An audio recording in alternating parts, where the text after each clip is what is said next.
Hey guys, Kev here, and I want to do my first impressions of the Kunwu knives Ronin. And this is an interesting knife. This was loaned into me by my buddy Vince, Simplify EDC guy on Instagram and soon to be on YouTube, I believe. He's going to be starting a channel, so that's pretty cool. Wish him the best of luck with that. But he went ahead and loaned this into me. I actually owned one of these. I probably told you about that in the unboxing. I was part of the Kickstarter for it last summer or spring. I think they delivered in summer, something like that. And it's a very cool knife. It's a unique design, very well-built knife. I went ahead and donated it to another YouTube channel to use for a giveaway. And my main reason for that was just, I'm not a big fan of the Persian blade styles. And it is sort of right-hand biased in a sense. There's no issues left-handed flipping it.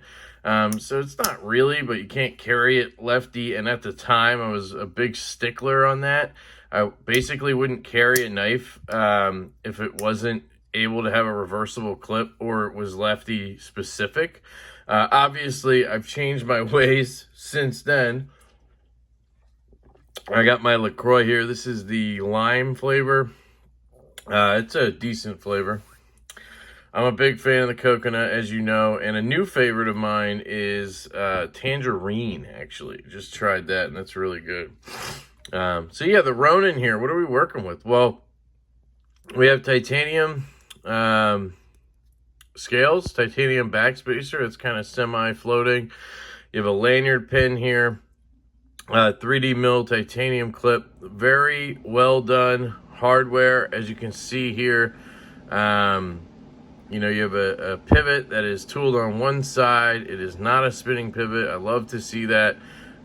Deep tooling on the hardware on this side. And you'll see there's no tooling on this side at all, which really gives it a nice clean look. And then there's this kind of micro milling on the front side here, backside, and then even on the clip, which is cool. You get that cool Kunwu pivot collar, or sorry, pivot design. You get this flipper tab here with a little bit of jimping, and it even has like a little cutout on it, which is really cool looking. A lot of really nice details on this knife. And then when you open it up, you get an S35 VN steel blade. This is a first production. You can see there, 232 of 260.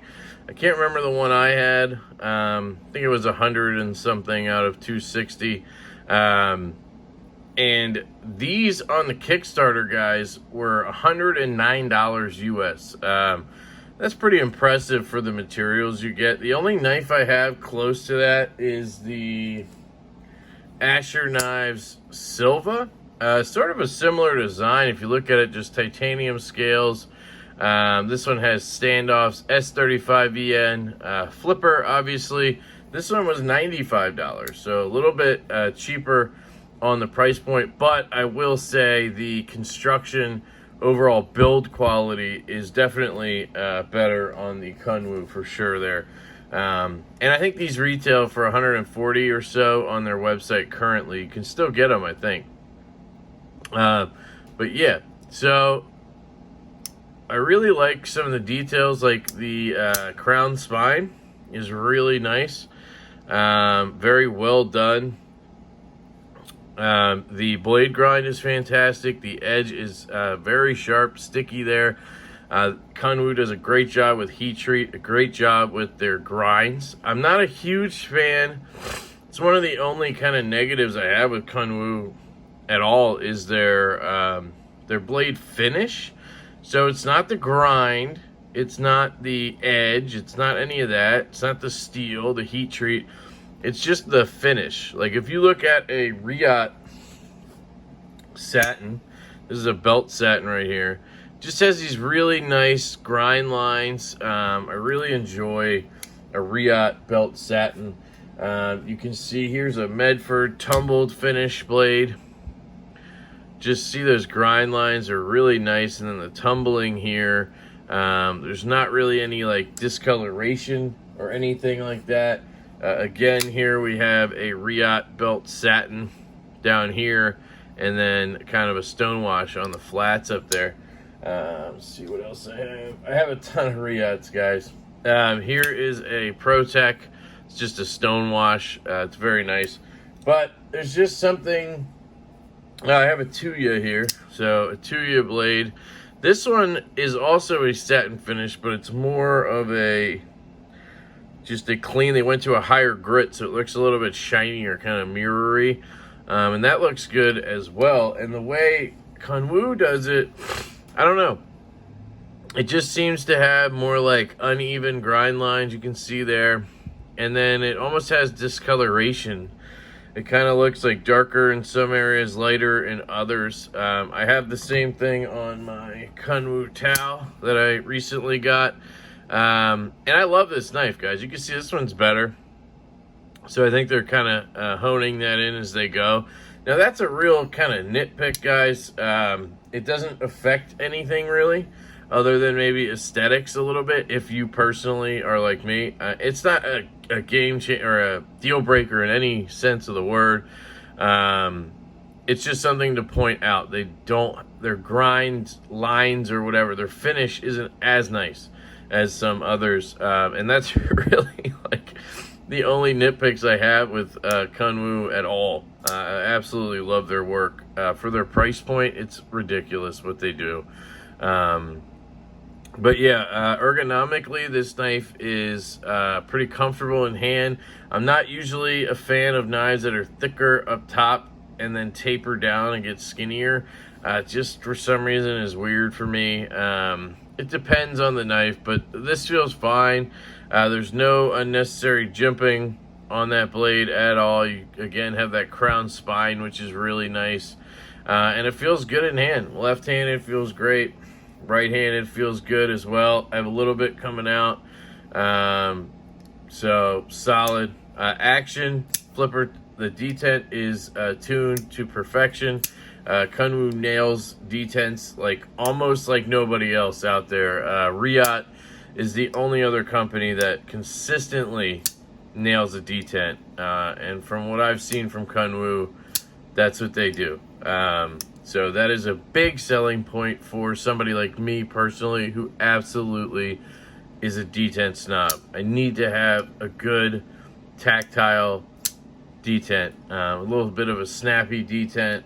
I don't want to be failing the knife, and it just is fantastic on this knife, so that's great. Sounds are good.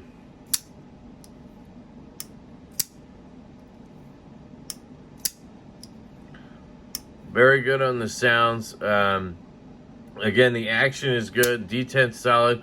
It is on multi-row bearings, actually. It's like those Teflon cased ones with like, 13 balls randomly in there, sort of. It's that kind of multi-row. I've taken this knife apart, the one I had, not this one. I'm not going to do that. It's not my knife. And yeah, it's very well put together. Construction is fantastic. Goes back together like a dream.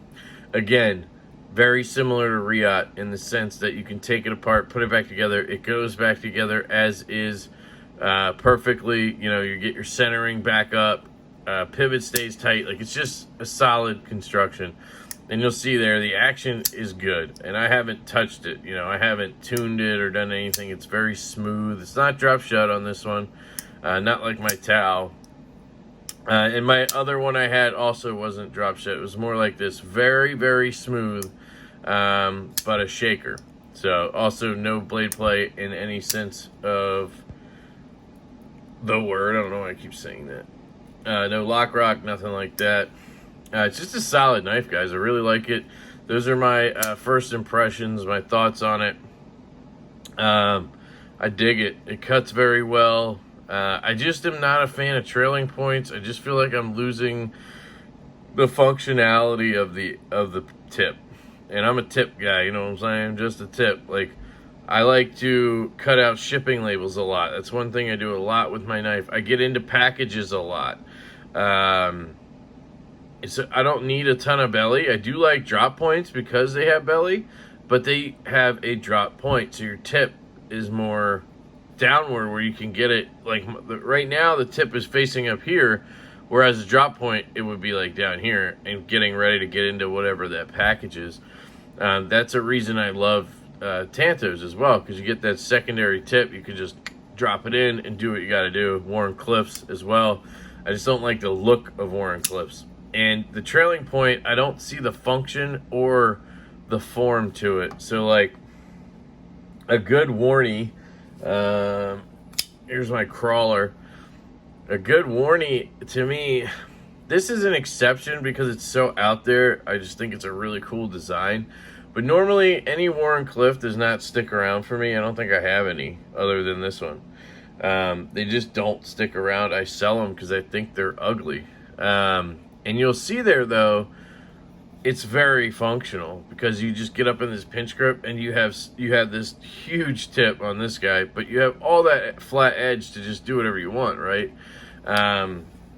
So there's function there in that, right? And then if you have a sheep's foot like this, again, you have that tip kind of down, so you can just get into things and cut. And it has, you know, flat and belly. That doesn't really make a difference for me. Example of a Tanto right here is the Slim Midi. You have that secondary tip to get into things, and you also have that primary tip just like you would on a drop point. Instead of having this be kind of like belly, like a drop point, it's the only difference, I think, between a Tanto and a drop point is you have the secondary tip. If this was just rounded off right here, if this point was just rounded off, this would be a drop point. But I love how they did this with the compound grind. J-Cape has a drop point. You see what I'm saying? If you just turn that into a little secondary tip right here, straighten it out a little bit here and here, you'd have a Tanto, which I would have loved on this knife. But this is a drop point. You still can do a compound grind. But again, with the drop point, I get down and I have that tip there, right? This is a little bit less useful than a lot of drop points in that sense. The tip is pretty high on this. And this could almost be considered a clip point, maybe. I don't know. But if you compare it, that tip just ends up being higher up on the trailing point. Or sorry, on the Persian. Maybe you could call it, you know, a trailing point.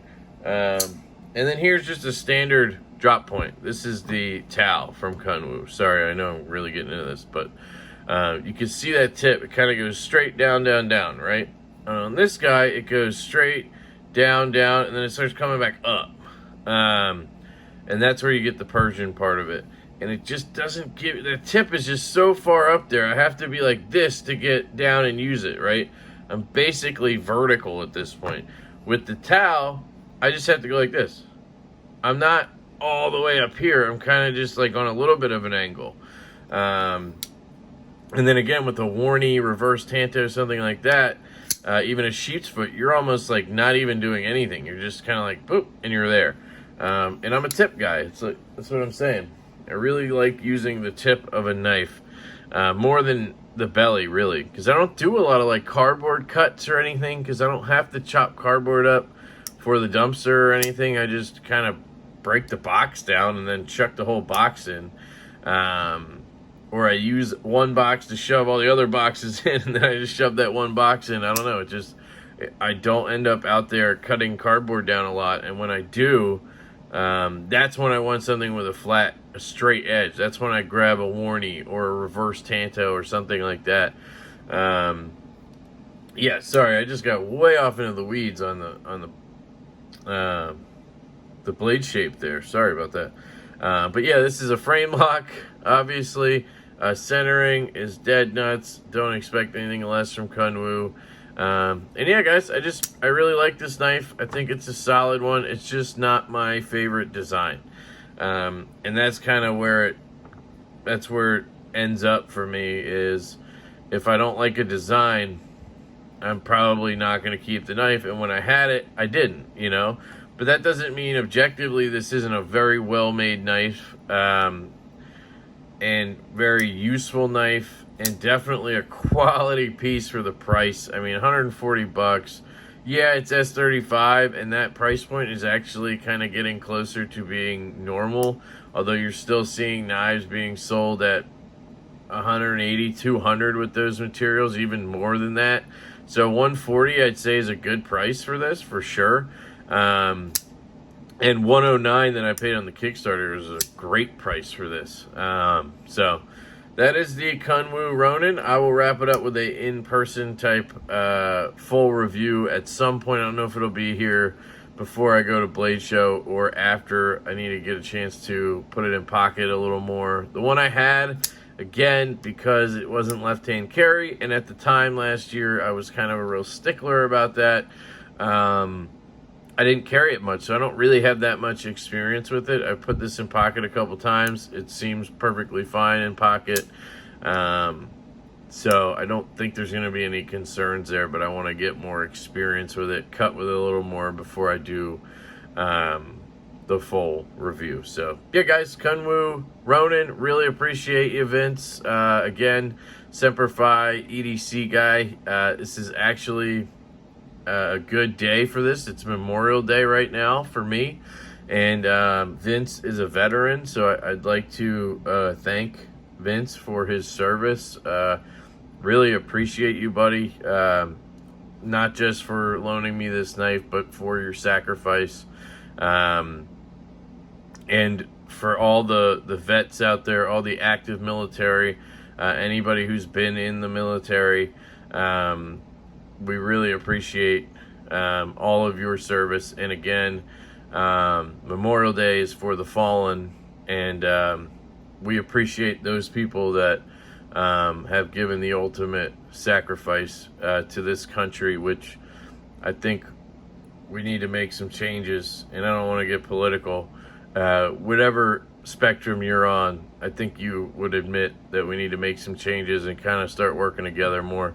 But anyway, shout out to all of the fallen heroes. I'm wishing everybody a happy and blessed Memorial Day. I hope you guys have a fantastic day. I love you all, and I will catch you later.